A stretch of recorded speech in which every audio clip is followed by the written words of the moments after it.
Hello दोस्तों, NEET science callers के इस वीडियो लेक्चर में आप सबका स्वागत है। इस वीडियो लेक्चर में हम देखने वाले हैं numerical of type 1 video third. First question, the 4 point masses each of mass m are placed on the corner of the square of the side a. Calculate the magnitude of gravitational force experienced by each particle. So 4 masses दिए हैं और 4 corner पे रखे हुए हैं square के, उसकी side की लेंथ ए है। ठीक है, M mass, suppose M mass are placed at 4 corners of the square. अभी ए बी सी डी उसे हम नाम देते हैं और अभी किसी एक को कंसिडर करते हैं ताकि एक के ऊपर बाकी 3 का कितना फोर्स मिला। ठीक है, कितना फोर्स पड़ता है वो निकालेंगे। Suppose consider here I am considering the mass which place at A, उसके ऊपर बी के मास का, सी के मास का और डी के मास का क्या इफेक्ट पड़ता है वो टोटल हम करके देखेंगे। बट हियर आप देखेंगे अगर ए और बी का मास देखेंगे दोनों तो सेम है और इक्वल डिस्टेंस पे है। सो दिस इज, इसकी डायरेक्शन बी की तरफ होगी और उनके डिस्टेंस है, उनके बीच में ए डिस्टेंस है। और यहाँ पे भी आप देखेंगे डी के ऊपर जो मास रखा हुआ है उसमें भी आप देखोगे तो यहाँ पे भी मास एम है, यहाँ पे भी और डिस्टेंस भी है, तो दोनों फोर्स ऑब्वियसली इक्वल हो जाएंगे। सो आपको तो पता है। सो यहाँ पे मैं कंसिडर करता हूँ, सो दोनों सेम फोर्स हो जाएंगे। सो यहाँ पे यफ, यहाँ पे यफ। सो आपको अभी अब तो पता चल गया अभी आपका रिजल्टेंट, जब 2 फोर्स दिए होते हैं तब उनका रिजल्टेंट। अभी ये तो दोनों सेम है, इसी वजह से जस्ट बीच में से जाएगा 45 डिग्री करके, क्योंकि 90 डिग्री होता है। सो इस तरह से आपको ये रिजल्टेंट मिल गया है। ये रिजल्टेंट किसका है? दोनों का, दोनों फोर्स का। F due to mass at B and F due to mass at D. ये रिजल्टेंट फोर्स है किसके ऊपर, किसकी वजह से? Just mass at B and mass at D, due to mass at B and due to mass at D. Okay, now अभी हमारे पास C point पे जो मास रखा है उसके उसके द्वारा कितना फोर्स लगता है वो देखेंगे। सो उसे हम कंसिडर करते हैं एफ डैश, और वो आएगा ए सी के अलॉन्ग। ठीक है, सो ये एफ डैश मिल गया, एफ आर मिल गया। सो दोनों का एडिशन किया तो हमें टोटल फोर्स, नेट फोर्स मिल जाएगा। सो वैसे ही कैलकुलेट करते हैं। सो यहाँ पे एफ नेट निकालने के लिए पहले एफ आर निकालना पड़ेगा। एफ आर के लिए ये फोर्स अभी बी के वजह से और डी के वजह से, तो ये बी के वजह का फोर्स मैं F A B F B बोलता हूँ और डी के वजह से का फोर्स जो है एफ डी बोलता हूँ। ठीक है, अभी इसको एफ से डिनोट करूँगा क्योंकि दोनों इक्वल है। और अभी अब Newton's law of gravitation apply करूँगा। So G M into M upon उनके डिस्टेंस के बिटवीन का स्क्वायर। सो उनकी डिस्टेंस का क्या है? 1 a है। सो ए का स्क्वायर हो जाएगा by Newton's law of gravitation, आपको तो पता है। ओके, सो वही यहाँ पे अप्लाई किया। अभी आप जाएंगे एफ आर निकालने के लिए। सो एफ आर रिजल्टेंट के लिए आपको फार्मूला पता है। इनके बीच में एंगल 90 है, 2 फोर्स है, दोनों इक्वल फोर्स है। इक्वल फोर्स होते हैं तो बहुत इजी होता है, जैसे कि F resultant equal to square root में पहले पहले फोर्स का मैग्नीट्यूड प्लस दूसरे फोर्स का मैग्नीट्यूड का स्क्वायर। ओके, दोनों एफ स्क्वायर आ जाएंगे, प्लस 2 टाइम्स दोनों का मल्टीप्लीकेशन, दोनों का मैग्नीट्यूड का मीन्स 2f स्क्वायर आ जाएगा। फिर cosine of angle between them that is 90 degree. Okay, so इस तरह से कॉस 90 तो जीरो हो जाएगा, सॉरी जीरो है। सो कॉस 90 जीरो हो गया तो ये तो जीरो हो जाएगा। सो ये F square twice F square आ जाएगा। सो रूट में ट्वाइस एफ स्क्वायर, यानी अभी रूट 2 को भी जाएगा एफ स्क्वायर को भी, सो रूट 2 इंटू एफ आ जाएगा। So this is what your resultant force. अभी एफ डैश निकालना पड़ेगा क्योंकि जो सी की वजह से कितना मास पड़ा है। तो फिर से Newton's law of gravitation use करते हैं। So Newton's law of gravitation use किया तो फिर आपको पता है कि 2 मासेस दिए हैं, same masses. Okay, but distance अलग है। अभी ये डिस्टेंस नहीं, इनके बीच में डिस्टेंस आपको निकालना पड़ेगा। सो आपको तो पता है पाइथागोरस थ्योरम यूज़ करके हम निकाल सकते हैं, क्योंकि स्क्वायर का डायगोनल है, दोनों साइड सेम है। सो आइसोसेलेस राइट एंगल ट्रायंगल है। सो आइसोसेलेस राइट एंगल ट्रायंगल जब होता है तब आपको पाइथागोरस थ्योरम कैसे यूज़ करोगे, इस तरह पे देखिए, ये है आपको निकालना। ठीक है, ये 90 डिग्री और ये ए का, ये ए का। सो अभी आपको बाय पाइथागोरस थ्योरम आप निकाल सकते हो that diagonal length is equal to, suppose इसको नेम देता हूँ मैं A B C D. Okay, now अभी लिखूंगा मैं यहाँ पे ए सी का स्क्वायर, सॉरी ए सी का square is equal to A square plus A square. Okay, दोनों जो रिमेनिंग साइड है उनके स्क्वायर की एडिशन, दैट इज 2 a स्क्वायर। सो स्क्वायर रूट लूंगा मैं अभी दोनों side. So A C equal to square root 2 into A आ जाएगा। ठीक है, स्क्वायर रूट 2 इंटू ए। अभी ये उनके बीच में का डिस्टेंस है, आपको तो पता है। फिर नीचे वाले डिस्टेंस का, सॉरी इन द डिनोमीटर, ये इस डिस्टेंस का स्क्वायर होता है। सो रूट 2 a का स्क्वायर होगा, रूट 2 a का डिनोमीटर में स्क्वायर होगा by Newton's law of gravitation, और ऊपर में होगा G M into M, that is M square. दोनों का मास एम एम है ना, तो एम स्क्वायर आ जाएगा। सो इस तरह से एफ डैश आपको मिल गया। मगर ये एफ क्या है, एफ तो आपको पता है that G M square upon A square, क्योंकि उनके बीच में अंतर ए है। तो ये आ जाएगा 2√2 जी M square upon A square. Okay, देखिए यहाँ पे M into M square A upon A square, ठीक है। तो यहाँ पे भी आएगा जी M square upon A square. सो √2 है उसके साथ, ये ध्यान में रखना है। और यहाँ पे नीचे √2 है, √2 का स्क्वायर 2a स्क्वायर हो जाएगा, √2a का स्क्वायर। ओके, इधर एफ डार और एफ डैश दोनों की एडिशन करके आपको एफ नेट निकालना होगा। सो चलिए एफ नेट निकालते हैं। दोनों तो मिल गए, दोनों को ऐड करते हैं। So F net is equal to F R plus F dash. So F R आपने निकाला था, एफ आर आया था आपका √2 G M square upon A square, √2 G M square upon A square. अभी मैं जी एम स्क्वायर इसमें भी दिख रहा है, इसमें भी दिख रहा है। सो इससे मैं कैसे सुधार, इसमें इंप्रूव करके कैसे लिख सकता हूँ।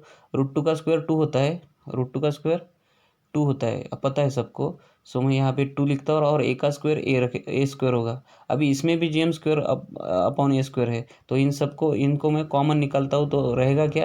अगर सपोज मैंने कॉमन निकाल लिया जी एम स्क्वायर, तो अंदर क्या रहेगा, √2 रहेगा पहले टर्म का, और दूसरे टर्म का 1/2 रहेगा, ठीक है। सो इस तरह से यहाँ पे √2 प्लस 1/2 आ जाएगा। अभी आपको ये थोड़ा सा सॉल्व करना है, क्रॉस मल्टीप्लाई करके आप सॉल्व कर सकते हो इसे। ओके, एक तो ऐसे भी पूछा जाएगा, या फिर yes G M square upon A square. अभी आप मल्टीप्लाई भी कर सकते हो, 2 इंटू 2√2 प्लस 1/2 ऐसा आ जाएगा, ठीक है। अभी ऊपर जैसा ये ऑप्शन हो सकता है, नहीं तो नीचे जैसा भी ऑप्शन हो सकता है। अभी इसको भी और अरेंज करके कैसे लिखेंगे, G M square 2√2 plus 1/2a square, 2a square. Okay, check कीजिए अभी कहाँ पे 2a स्क्वायर। ओके, ये नीचे देखिए। ओके, सो इस तरह से आपका ये ऑप्शंस करेक्ट आ गया, ठीक है। ओके, नेक्स्ट देखते हैं दूसरा question. 4 particles each of mass m and equidistant from each other move along a circle of radius r under the action of their mutual gravitational attraction. The speed of each particle, आपको यहाँ पे velocity निकालनी है, speed निकालनी है। सो ये 4 options दिए हैं देखेंगे हम कैसे निकालेंगे। सो देखिए सर्कल है बोल रहे हो, और 4 मासेस रख दिए उसके सरकमफ्रेंस के ऊपर। मैं बोलता हूँ ABCD करके नाम भी देता हूँ। सो ये है स्क्वायर यानी कि उसके जिसके चारों साइड सेम होंगे। सो ये 4 मासेस मैंने इक्वल मासेस रख दिए ABCD। ओके, सो ये उसके बाद जो भी सर्कल जा रहा है, सो अब ये सेंटर है उसका। सो रेडियस भी होगा सर्कल का। फिर अभी स्पीड निकालनी है हमें, ये मोशन में है, ठीक है। ये फिर रहे, चारों भी मासेस फिरते फिरते एक दूसरे के ऊपर कितना ग्रेविटेशनल फोर्स निकालते हैं, ये निकालना है आपको।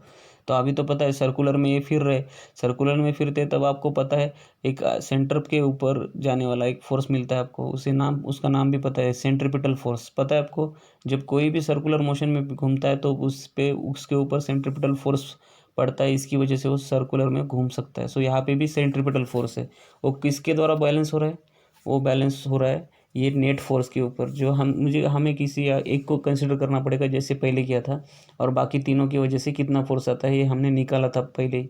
सो वही हम कर रहे हैं, यहाँ पे भी वही करना है, उसके आगे वाला पूछा है उन्होंने।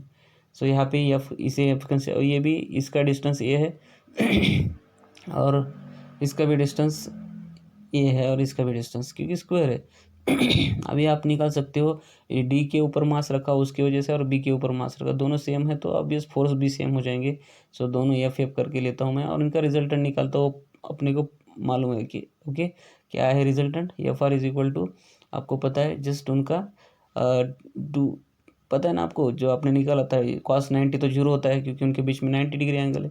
सो 2f √2f आता है, ठीक है। अभी स्पीड निकालना है हमें, स्पीड निकालना है तो फिर स्पीड निकालने के लिए अभी सेंट्रीपिटल फोर्स आपको यूज़ करना है। सेंट्रीपिटल फोर्स का फार्मूला वगैरह सब पता होना चाहिए। अभी सी के ऊपर जो मास रखा है वो भी इसी डायरेक्शन में जाएगा, ओके, AC के डायरेक्शन में, रिजल्टेंट भी AC के डायरेक्शन में, और FC भी। सो टोटल फोर्स आपको एफ नेट मिल जाएगा दोनों का एडिशन करके। सो ये FD है और ये FB है, उसका रिजल्टेंट है FR, और ये FC उसी की अलॉन्ग है। और फिर आपको टोटल नेट फोर्स अगर निकालना हो तो दोनों की एडिशन करना पड़ेगा, क्योंकि दोनों एक ही डायरेक्शन में एक ही लाइन अलॉन्ग AC है। So obvious F net will be their some.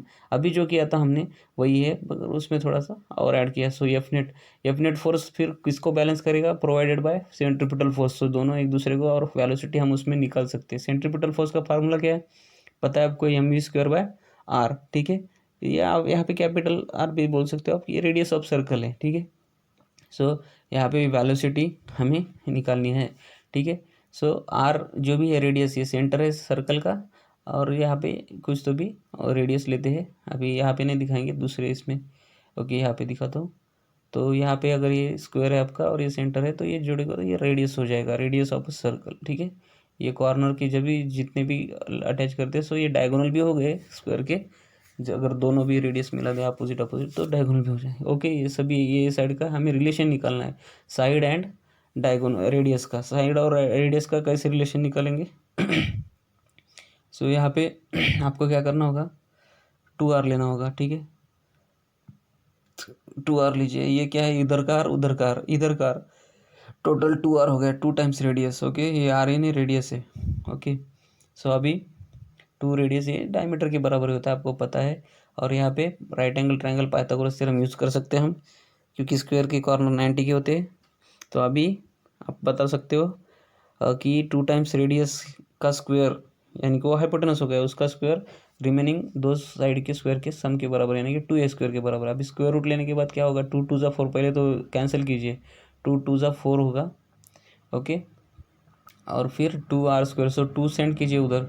So R square equal to A square by 2 आ जाएगा, और r equal to A by root 2 आ जाएगा। ठीक है, ए बाय रूट 2। ओके, इस तरह से r का और a का रिलेशन निकाला। हमें अगर a भी अगर चाहिए तो हम रूट 2 इंटू आर बोल सकते हो। ठीक है, आपको जो भी चाहिए जिसके कंडीशन में। ओके, तो ये रिलेशन है किसका किसका रिलेशन, रेडियस का और उस साइड का। सो ये रिलेशन आपको निकालने आना चाहिए, ध्यान में भी रखना चाहिए, तो आपका बहुत समय बचेगा उसकी वजह से। ठीक है, और वेलोसिटी अभी निकाल सकते हैं, इसे कैपिटल आर कर देते हैं। ठीक है, सो इस यहाँ पे लिखूंगा मैं M square, A R R तो अभी निकाल लिया था, A by root 2। So root 2 M V square by A, नहीं तो आप ऐसे ही आर रख दिया तो भी चलेगा। ठीक है, ओके, एफ नेट निकाला हमने। एफ नेट कितना आया था देखिए, G M square upon 2 root 2 plus 1 आया था। ओके, सो ये हमने निकाल दिया था। सो यही एफ नेट हम किसके बराबर निकालेंगे, किसके बराबर दिखाएंगे, सेंट्रीपिटल फोर्स के बराबर। सो इन दिस प्रॉब्लम ये पूरा नेट फोर्स जो होता है वो provided by balanced by, okay, balance by centripetal force. So C P के बराबर हो जाएगा। सो एफ नेट तो अभी पता है, अभी दिखाया था। अभी सेंट्रीपिटल फोर्स तो हमें पता है। सो सेंट्रीपिटल फोर्स में जो वेलोसिटी है वो निकालने के लिए हमें उसे पहले लिखना पड़ेगा, और ये नेट फोर्स। सो अभी centripetal force M square by R है। सो एफ नेट कितना है, G M square, F net आपको लिखना है। सो एफ नेट आएगा जी एम स्क्वायर अपॉन, ये देखिए ये हमने निकाला था G M square 2 root 2 plus 1 upon 2। So वही मुझे यहाँ पे रखना होगा। ओके, ओके, ठीक है। So G M square 2 root 2 plus 1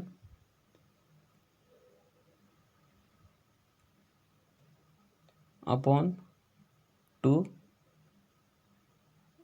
okay, a square. So here m will get cancel, and here r को अभी ये r को वैसे रहने देंगे, और यहाँ पे जो a स्क्वायर है, यहाँ पे जो a स्क्वायर था उसे r में कन्वर्ट कर देंगे। अभी a इक्वल टू क्या है, a इक्वल टू अभी नहीं पता है, पर हमने r इक्वल टू निकाला था, radius equal to a by root 2 निकाला था। ये देखिए a बाय रूट 2 निकाला था ना। सो अभी इसमें हम a निकालेंगे, तो रूट 2 उधर जाके रेडियस को मल्टीप्लाई होगा, 2 टाइम्स r आ जाएगा। सो इसका स्क्वायर करूँगा तो इधर 2 होगा, इधर r स्क्वायर होगा, तो a स्क्वायर यानी 2r स्क्वायर होगा। सो यहाँ पे मैं 2r स्क्वायर नेक्स्ट स्टेप में लिखता हूँ। ठीक है, सो यहाँ पे हमें पुट करना है, बस r में कन्वर्ट करना है, फिर r कैंसिल हो गया। Square by r is equal to G M into 2 root 2 plus 1, 2 root 2 plus 1 bracket, और नीचे आपको लिखना होगा 2 into 2 into R square, 2 into R square. Okay, तो अभी एक आर कैंसिल हो जाएगा, एक आर कैंसिल कर दीजिए। ओके, अभी V square equal to G M 2 root 2 plus 1 upon 4 आ जाएगा,